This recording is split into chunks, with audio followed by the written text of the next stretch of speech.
For my chemistry final project, I chose to experiment with microwaving grapes to answer my research question, what aspects of the grape are necessary to create plasma? I was inspired to do these experiments by a YouTube video created by Veritasium. In this video, he cut a grape almost completely in half and put it in the microwave. I saw this and thought, well, do you need the skin of the grape to create plasma? I noticed in the description of the video there's a research paper created by 3 researchers from the University of Illinois. The researchers used 2 grapes in their experiment, so I began to wonder if changing the space in between the grapes affected if plasma was created or not. My hypothesis was that the grapes had to have skin and had to be close together.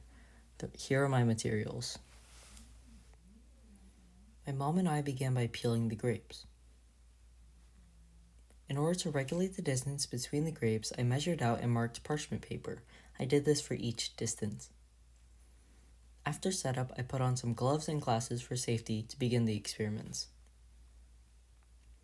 I started by creating a positive control group. The grapes almost immediately started flaring up and creating plasma. In the background, you can hear my dad supervising me. After confirming that my microwave was capable of making plasma, I started using grapes and my parchment paper. I tried doing the experiment a couple times, but the grape kept rolling around.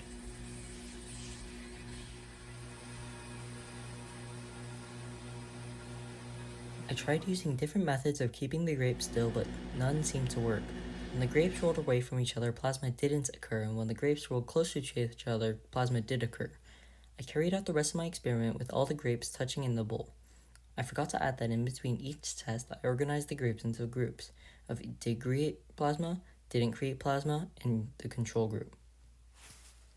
Next, I experimented with peeled grapes. The peeled grapes seemed to create plasma just as consistently as unpeeled grapes.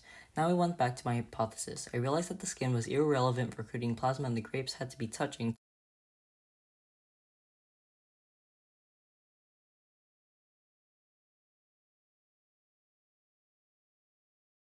You may be wondering why the grapes create plasma. Well, this phenomenon is due to a couple of concepts from physics and chemistry. Index of refraction is the ratio of the speeds, which in this case the medium is the grape. The researchers of the paper found the index of refraction to be 10. This means that the microwaves going through the grape are going 1/10 the speed of a microwave in a vacuum. This directly affects the wavelength. Wavelength is velocity over frequency. This means that the microwave going through the grape with 1/10 the velocity also has 1/10 the wavelength.